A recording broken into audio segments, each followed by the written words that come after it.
Well, a big day in this case. Ashli Babbitt, of course, the Trump supporter, 35 years old, who was shot and killed on January 6th inside the Capitol. We've all seen the video, and we've all been wondering about this case. What could possibly have justified this shooting? I see no justification. And who is the cop who shot her? Why did they keep that from us? Well, finally, it has been unveiled, not by the U.S. Capitol Police, but by NBC News. And there he is. Lieutenant Michael Byrd has come forward to speak, finally, about this case. He is the Capitol Hill police officer who shot Ashli Babbitt. I am joined now by Aaron Babbitt, who is married to Ashli Babbitt. Aaron, a good friend of Newsmax. And Aaron, welcome back. I know you've known this name for a long time, but why do you think he came public now, made himself known officially?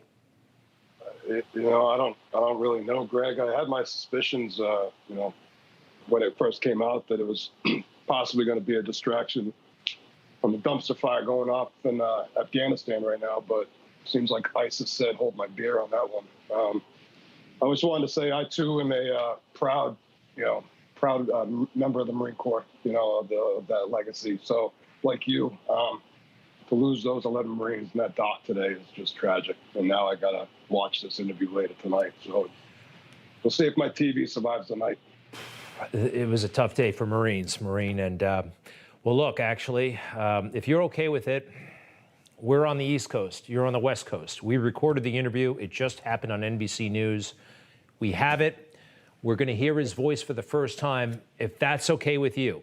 Are you ready? That's fine. I actually read it. Yeah, I read it in its entirety, so I'm prepared. All right.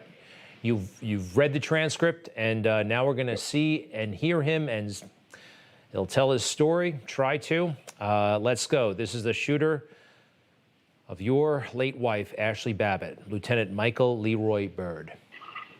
Were you afraid that day? I was very afraid. What are you hearing on your radio? I'm hearing about the breaches of different barricaded areas, officers being overrun, officers being down. Did you ever hear a call or a report of shots fired during any of this? As a matter of fact, I did. There was reports of shots fired through the house main door onto the floor of the chamber. So far, neither here nor there. Any impressions of him? I don't have much of an impression of him. This was a soft, guided, handheld, well-rehearsed interview. We all know that. But I did pick up three things out of, when I briefly read that.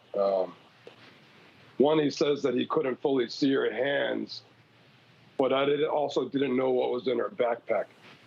Her hands were first, dude. So you couldn't see her hands, but you were worried about her backpack.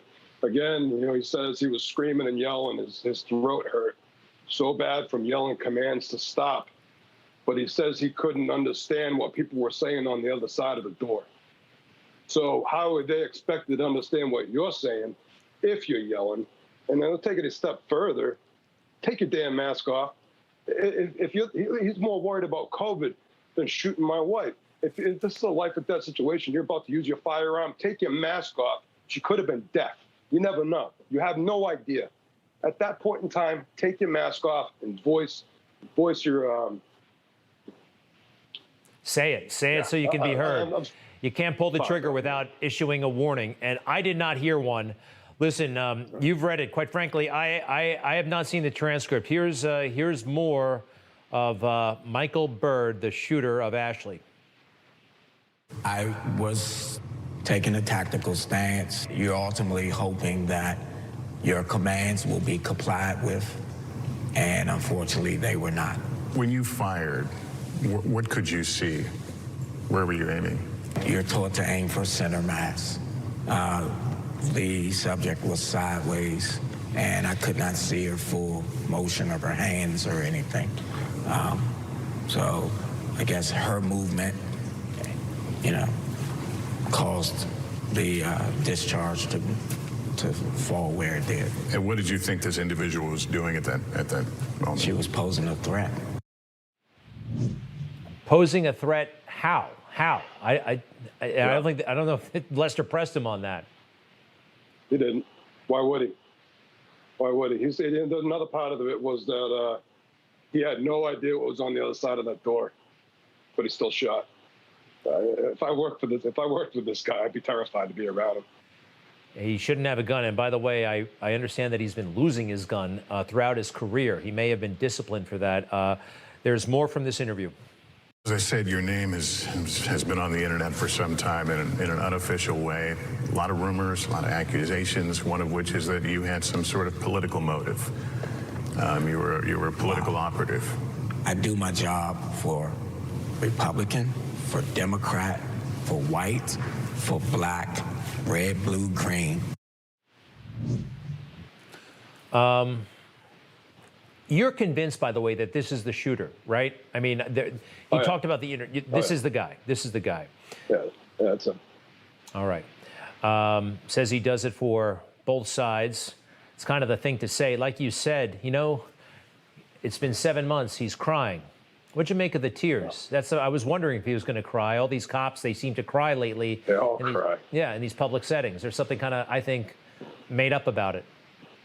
Yeah, he's complaining that he's getting threats. Well, join the club, bud. I've been getting them since January 7th, and the only thing I did on January 6th was become a widower. And I've had death threats and most hateful crap thrown at me every single day, sometimes 5 or 10 a day. So I don't have sympathy in that aspect. There's, I believe, one more from this interview with Lester Holt.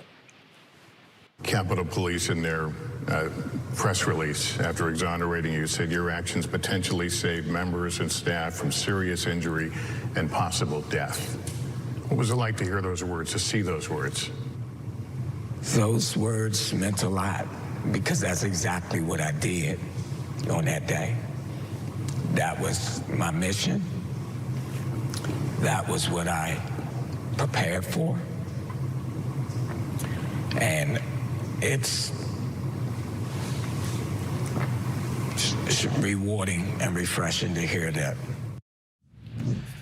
Aaron, I got to ask you something, and it might be awkward for us to talk about it, but he happens to be African American, black, and I believe that that is a factor in why his name was not released by the Capitol Hill Police. In almost every controversial police-involved shooting, certainly if something of this magnitude, we find out the name of the shooter officially, but not in this case. You think there's a racial component to that? I'm going to respectfully not touch that one, Greg. I'm just going to go with what I've said all along, was that I think that they've known it's been a bad shooting all this time. So they've kept him quiet and just tried to make it go away, but we're not going away. You know, and the Capitol Police, they exonerated him. So DOJ, DC Metro already called it good. You know, he's fine. And then we're supposed to believe the secret police department that doesn't have to respond to FOIA. It did an actual, investigation that would hold water. Get the hell out of here, man. Aaron Babbitt, you have millions of supporters. Hang in there. And I'd like to put this website up, please. If you'd like to support Aaron and his family in their legal fight, www.givesendgo.com, givesendgo.com/justice for Ashley. Givesendgo.com/justice for Ashley. I understand that lawsuit is being prepared and will be filed at the appropriate time against the Capitol Police. Aaron Babbitt, we are again sorry for your loss. This was quite a day. Thank you for joining us. Thank you, Greg. Take care. Talk soon. All right, Aaron. And we will be right back.